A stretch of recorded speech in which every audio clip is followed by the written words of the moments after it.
It does, oh yeah, not. Just add the word not. Just a Scribner's. Okay. And then the only other thing, and I don't know, Jason, I think this was one that we needed to talk to you about. I think Joe pretty much explained it. It's on page 6, item 11. It talks about 1, 2, 3, 4 sentences down towards the end. Without limiting the foregoing, the company may at some future date adopt a demand charge. And this sort of caught me off guard, or caught me concerned, because we already charge a demand charge on the small commercial. And Joe said, well, it could very well mean that we will have another demand charge. So are we saying something here? No, that's what we're saying. Small general If you service. You read the whole sentence. Okay, Don't to stop. recover the company cost of having facilities and energy available to serve the customer When that metering facility is not. at producing. times when the net metering facility does not produce. So it's a demand charge Okay. different than a demand charge. So in other words, you're telling a net meter customer, you're using 50 kilowatts, for example, but if your system doesn't produce 50, you're gonna pay a demand for us to provide you what you don't produce of that 50 you need, right? Am I understanding that right? If it adds additional demand to the system, Well, All when we're their net saying, metering isn't working, because they're all we're gonna, saying is these things go forward, and the company may need to do something in the future. I mean, we use demand, but the bottom line is we have the capacity to put like 6 megawatts of this distributed generation on our system.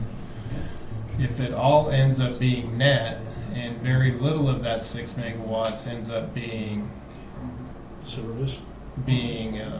no, the feed-in tariff, then that's a pretty of a 37 megawatt system. 6 megawatts of it, that is a pretty heavy customer class that may fall into a completely different billing component than what our current retail rate is. And I think that we have to have a disclaimer there that their rates could change differently than others. So, and because it is so new, we don't really know yet as this. I mean, if we got 6 megawatts of saturation, we're going to see somewhat of a duck curve, and we're going to have to address it somehow. And this just puts that back on the customer that's causing that, as opposed to spreading it across the board for everybody. and it'd be a different rate than a normal customer's demand charge. Yes, and if we stay net, it would be some type of a demand. So, Okay. Hey, that was, say, just some suggestions. and this is not, believe me, we are not, and there's no need to go with this type of a thing right now. But as these people hook on, I just want to make sure that they know that the company may have to. And things may Change change in the something. company, which someday would accommodate some of that. I mean, it just depends. This is kind of a, Might make it better. too. yeah, it might.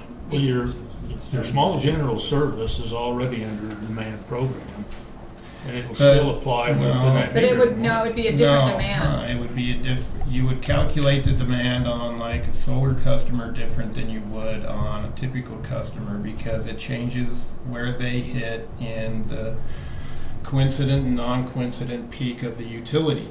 Okay. Demand charges is based on the peak demand times of the utility.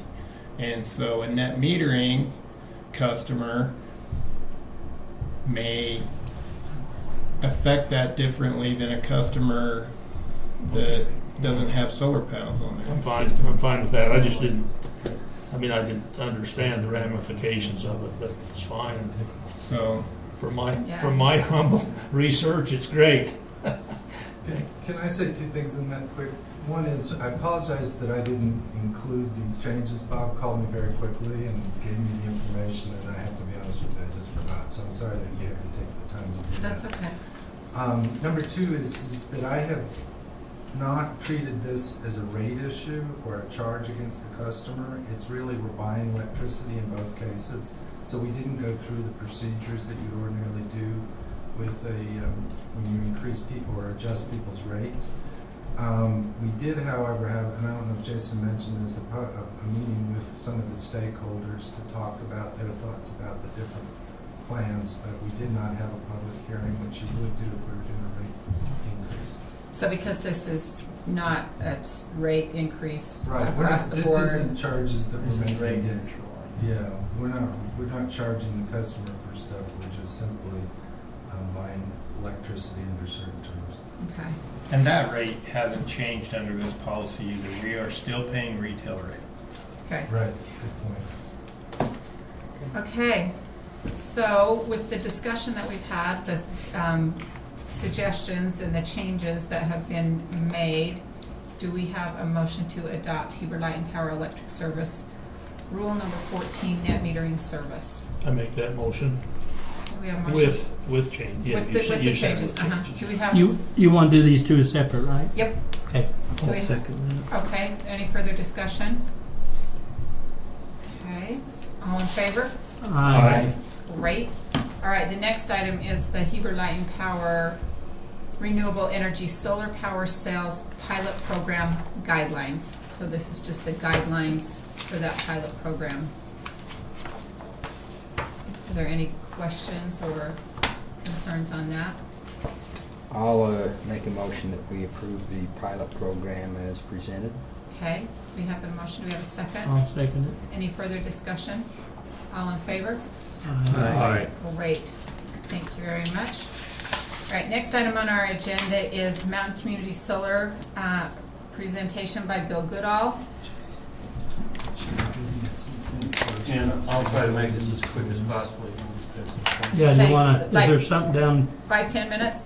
Oh, yeah. is there something down below you need to pass first before I leave, or you'll still have a quorum, I guess? Yeah, go ahead. Oh, might just go in too. I'm good till 5:30. Oh, okay, I'm sorry. Go ahead, Bill. Go ahead, we're We're good. okay. Okay.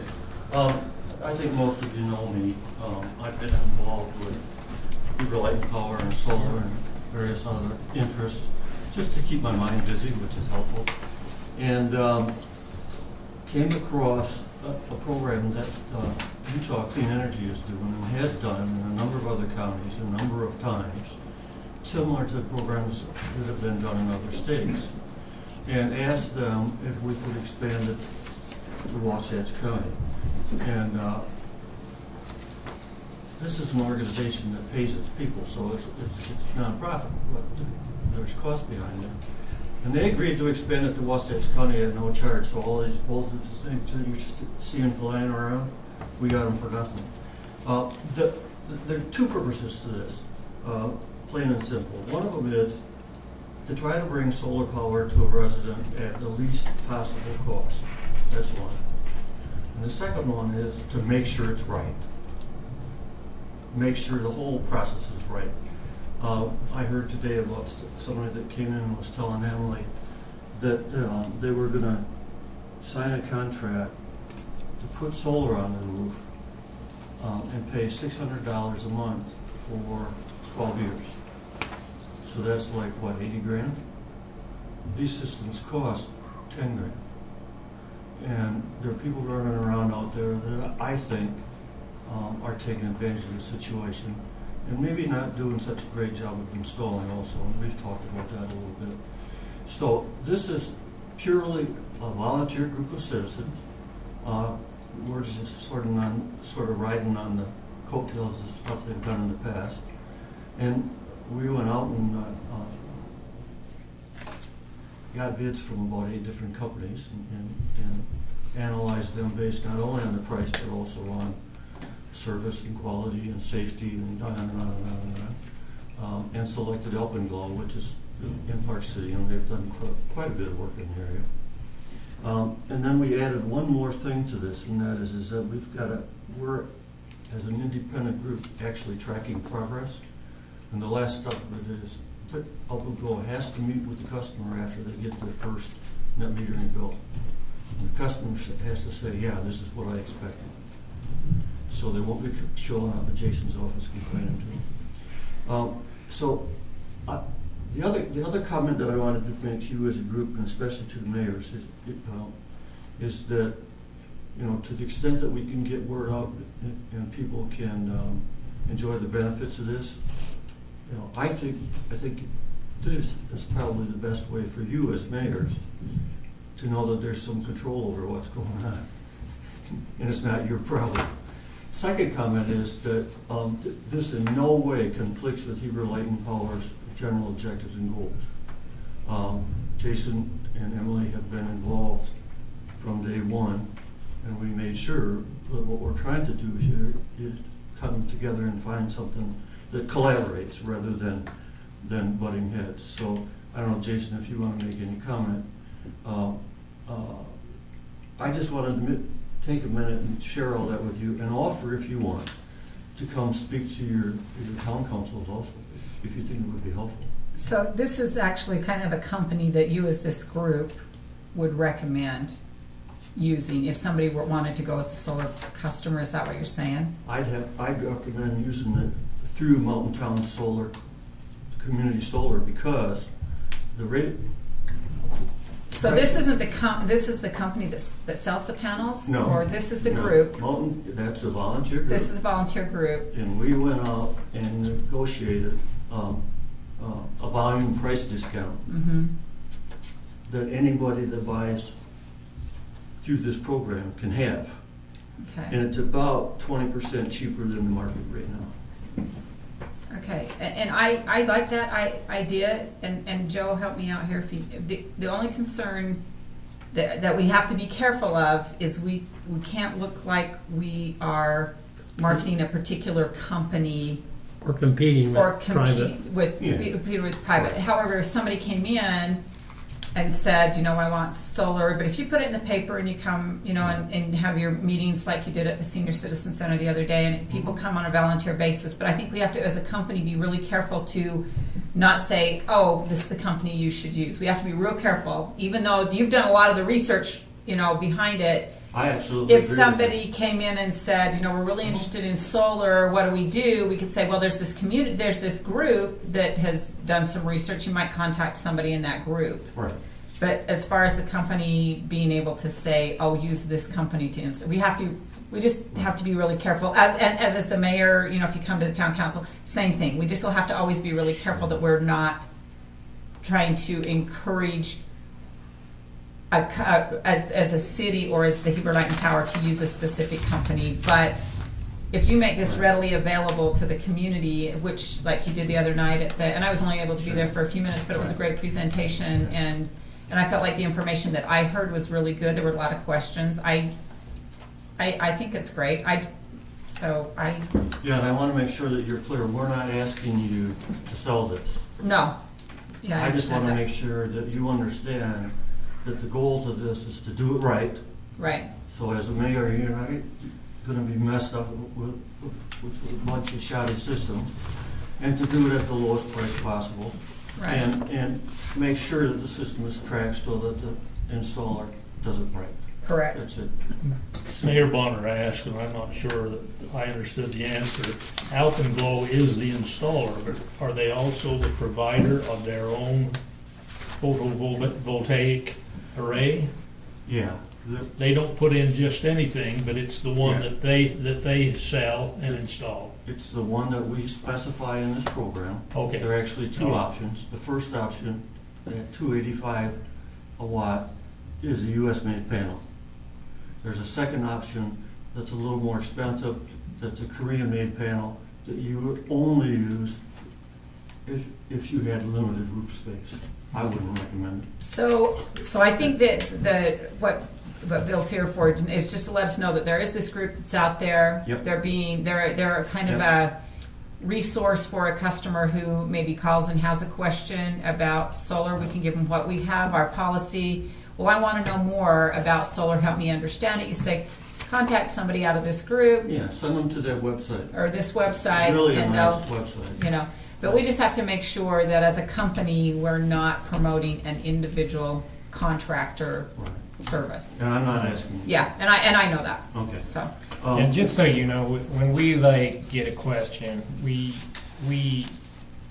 usually point customers in the direction of Utah Clean Energy. Okay, I mean, you know, they have a staff that's very up on all of this stuff, and so. okay, well, it's kind of the craze right now, so it's, you know. Can I do one more plea, and this particularly goes to Heber City, and Bill kind of mentioned it, is I don't think any of the municipalities or the county have any zoning that deals with solar panels. Do they? We do. Who does? Midway City has a policy. I'd understood, Joe, just talking to our planner and inspector, that the state laws for building and adding and attaching are in place, so anything that needs to be done is done under that, the auspices of that I'm not thinking statute. so much from the electrical perspective, but more from the appearance of. Building code part, Yeah. and so, Midway even has a special zone for the central commercial district versus everything else. I I guess what I. But let me tell you, these things don't show up. Well, You can come look at my house and, I guess. They don't that's show what up. I need to say. I just heard too that, well, he's, solar takes precedence in some situations, so even if it looks bad, we may not be able, in a community, to prohibit its I installation. disagree with that. I totally disagree with that. Midway has that capability. We have an ordinance in place, and if, Yeah. and if it's on the ground, it has to be this, if it's on the roof, it has to be this, and, you know, so, yeah, so if you want that information. I'll call have Randy Wendy. call you, yeah. Call Wendy and get the Okay, information from yeah, Wendy. that's good. I Yeah, we appreciate have it that. in our code, so, yeah, it's taken care of, so thank you, Bill. And then Anything else? one last comment, you didn't hear me jumping up and down and cheering over there, but congratulations. You guys just took a big step forward. Really. This, Yes, that's the See, all your You didn't efforts have care. not been in vain. Yay. Thank you. Thanks, Bill. thanks, Bill. All right, next item is review and approval of the IPP renewal Well, Can we documents. move to SEC first? Yes, okay, we're gonna skip to item number 5, which is discussion of the SEC municipalities continuing district disclosure. I can't read all this, cooperation initiative, because I don't have my glasses on, so we need to go into a closed session. I To make, discuss litigation and potential settlement of litigation. Thank you, to I make the discuss that. motion that we move into closed session. Okay, do we have a second? Second. All in favor? Aye. Aye. Thank you. Okay, we are now in our closed session.